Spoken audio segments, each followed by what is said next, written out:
Hello, friends and neighbors. Welcome to the Sunny Side of Life Bible in a Year experience. Join me each day as I read the Bible from start to finish. I'm reading from the Life Application Study Bible, New Living Translation, published by Tyndale House Publishers. I pray this daily reading will bless you as much as it does me. So let's get started. March 11. Judges, chapters 1 through 3. After the death of Joshua, the Israelites asked the Lord, which tribe should go first to attack the Canaanites? The Lord answered, Judah, for I have given them victory over the land. The men of Judah said to their relatives from the tribe of Simeon, join with us to fight against the Canaanites living in the territory allotted to us. Then we will help you conquer your territory. So the men of Simeon went with Judah. When the men of Judah attacked, the Lord gave them victory over the Canaanites and Perizzites, and they killed 10,000 enemy warriors at the town of Bezek. While at Bezek they encountered King Adoni-Bezek and fought against him, and the Canaanites and Perizzites were defeated.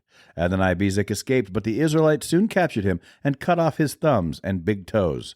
Adoni-Bezek said, I once had 70 kings with their thumbs and big toes cut off, eating scraps from under my table. Now God has paid me back for what I did to them. They took him to Jerusalem, and he died there. The men of Judah attacked Jerusalem and captured it, killing all its people and setting the city on fire.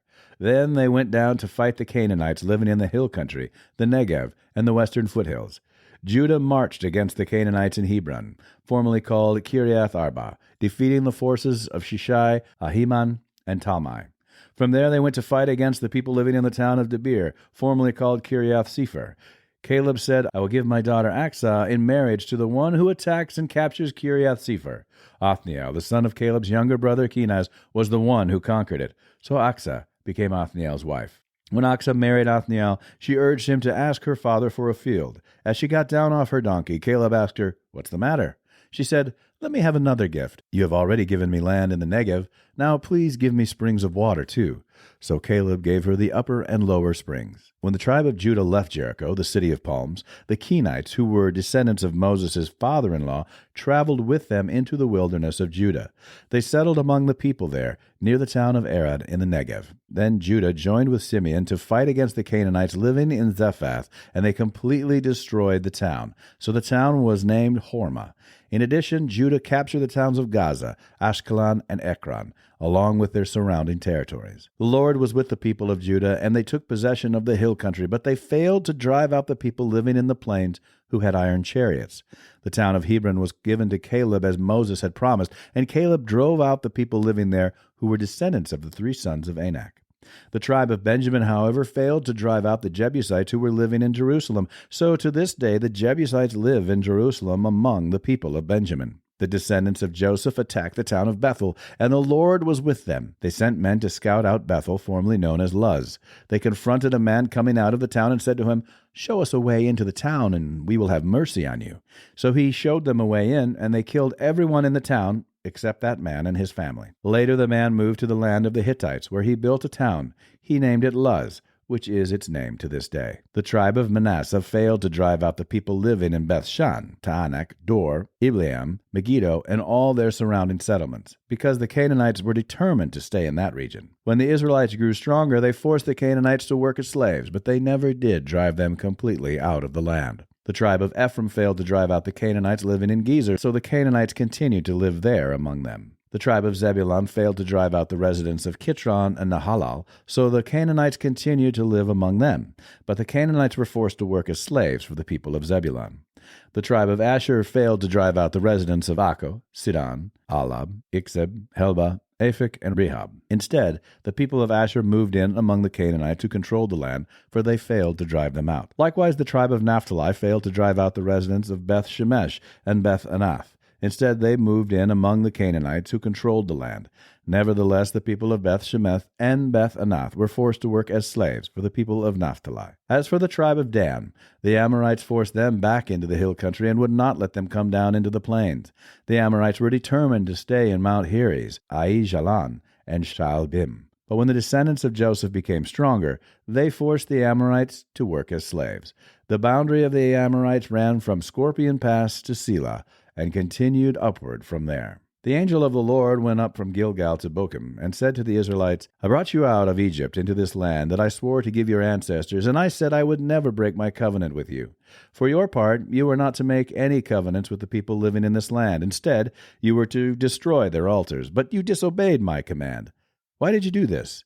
So now I declare that I will no longer drive out the people living in your land. They will be thorns in your sides, and their gods will be a constant temptation to you. When the angel of the Lord finished speaking to all the Israelites, the people wept loudly. So they called the place Bochim, which means weeping, and they offered sacrifices there to the Lord. After Joshua sent the people away, each of the tribes left to take possession of the land allotted to them, and the Israelites served the Lord throughout the lifetime of Joshua and the leaders who outlived him, those who had seen all the great things the Lord had done for Israel.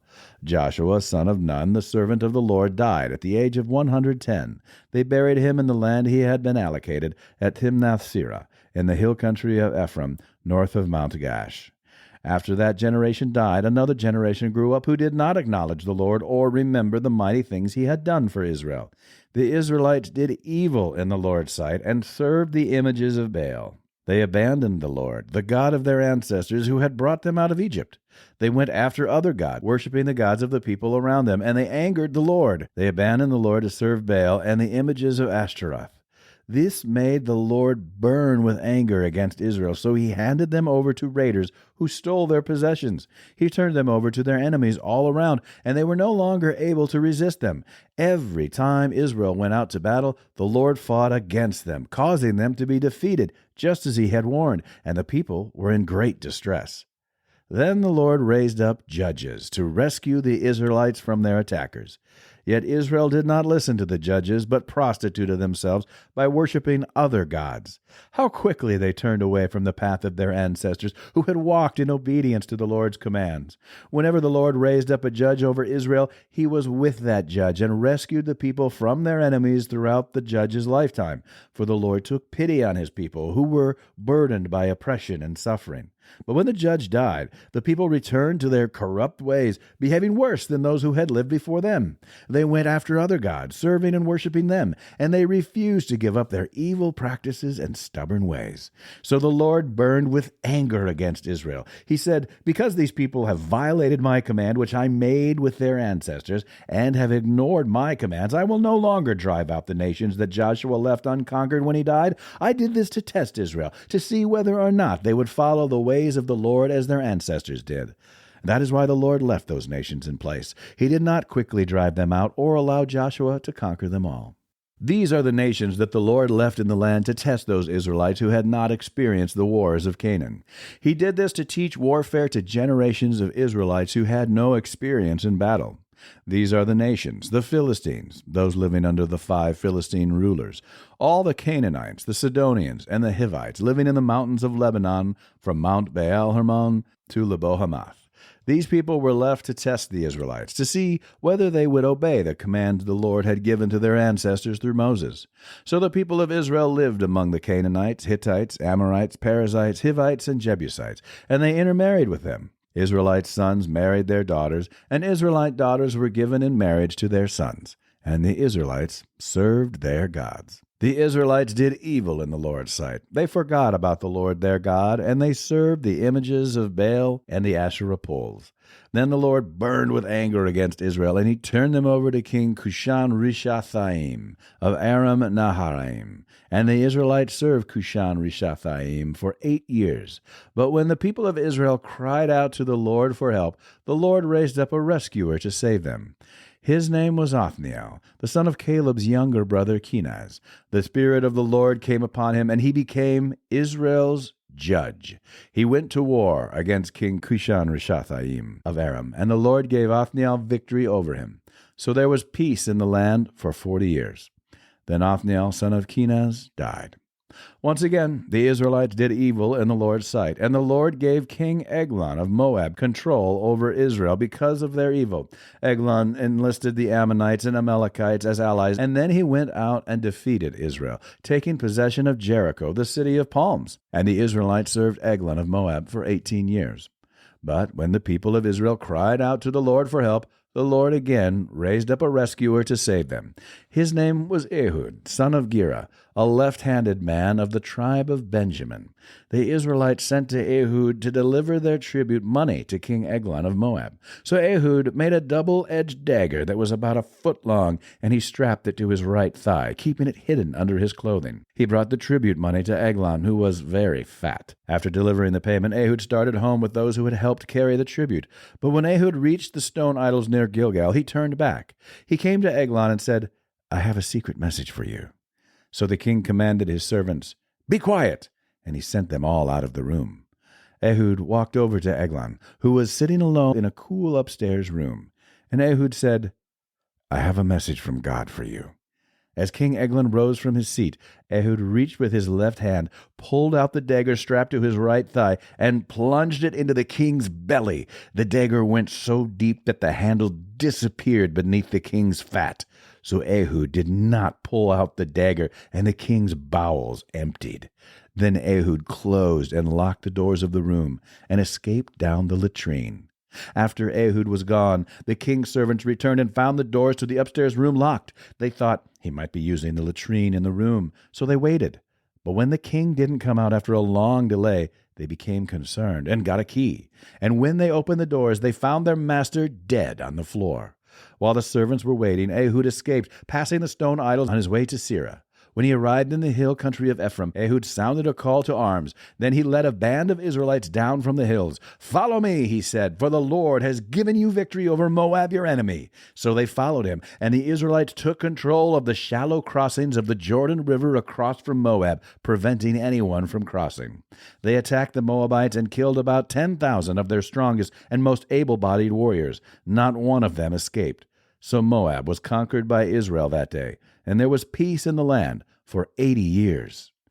After Ehud, Shamgar, son of Anath, rescued Israel. He once killed 600 Philistines with an ox goad. That's it for today, friends. Feel free to read ahead on your own. Before I go, let's share the Lord's Prayer together. Our Father who art in heaven, hallowed be thy name. Thy kingdom come, thy will be done, on earth as it is in heaven. Give us this day our daily bread, and forgive us our trespasses, as we forgive those who trespass against us. Lead us not into temptation, but deliver us from evil. For thine is the kingdom, and the power, and the glory forever.